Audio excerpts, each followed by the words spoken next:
యువతి కోసం విజయవాడలో నడి రోడ్డుపై థార్ జీపులతో బీభత్సం సృష్టించిన ఇద్దరు యువకులపై న్యాయాధికారి తీవ్రంగా మండిపడ్డారు. నడి రోడ్డుపై మీరు చేసిన చర్య ప్రపంచమంతా చూసిందన్న న్యాయాధికారి మీరు చదువుకున్న చదువులు ఏమయ్యాయని ప్రశ్నించారు. ఇటువంటి వాటిని సమర్థించకూడదని స్పష్టం చేశారు. ఇద్దరికి జూన్ 5 వరకు రిమాండ్ విధించారు.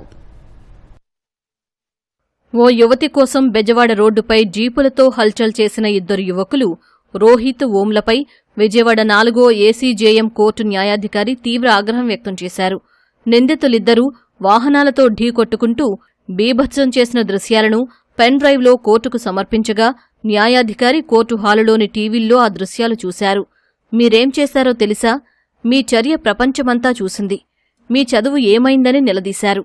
నిందితులు క్షణికావేశంలో దాడి చేసుకున్నారని, చంపుకోవాలనే ఉద్దేశం లేదని నిందితుల తరపు న్యాయవాది వాదించారు. వారు విద్యార్థులని, భవిష్యత్తు దృష్ట్యా ఆదేశాలివ్వాలని కోరారు. ఘటనలో ఎవరికీ గాయాలు కాకపోయినా హత్యాయత్నం సెక్షన్ జోడించారని, ఇది ఈ కేసుకు వర్తించదని చెప్పారు. పోలీసులే సాక్షులతో వారికి అనుకూలంగా వాంగ్మూలాలు ఇప్పించుకుని హత్యాయత్నం సెక్షన్ చేర్చారని వాదించారు. రిమాండ్ తిరస్కరించాలని విన్నవించారు.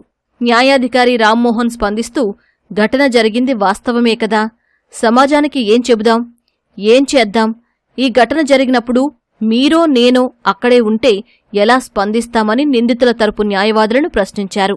రిమాండ్ విధించేందుకు అవసరమైన స్టేట్మెంట్లు, ఆధారాలు ఈ కేసులో ఉన్నాయిగా అని పేర్కొన్నారు.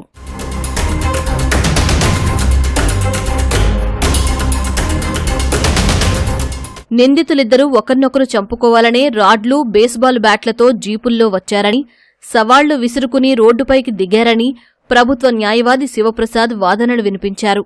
పెద్దగా అరుస్తూ వాహనాలతో ఢీకొట్టుకుని నానా హంగామా సృష్టించారని చెప్పారు. అక్కడున్నవారు భయంతో పరుగులు తీశారని వివరించారు. ఫిర్యాదుదారు కొండలరావు అటుగా వెళుతూ వారిని ఆపేందుకు ప్రయత్నించారని, ఇది నీకు సంబంధం లేని విషయం, ఇక్కడ్నుంచి వెళ్లిపో అని ఆయన్ను బెదిరించారని న్యాయాధికారి దృష్టికి తెచ్చారు. జీపులతో ఢీకొట్టుకోవడంతో పాటు రాడ్లు, బేస్బాల్ బ్యాట్లతో వాహనాల అద్దాలు పగలగొట్టుకున్నారని వివరించారు.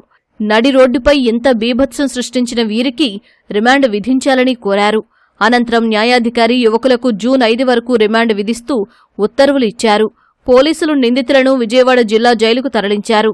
అటు కోర్టు బయట రోహిత్ తల్లి, ఇద్దరు యువకులపై ఆగ్రహం వ్యక్తం చేశారు.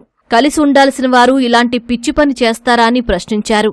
దీన్ని గుణపాఠంగా తీసుకుని ఇకపై ఇద్దరూ కలిసే ఉండాలని ఒట్టు వేయించుకున్నారు.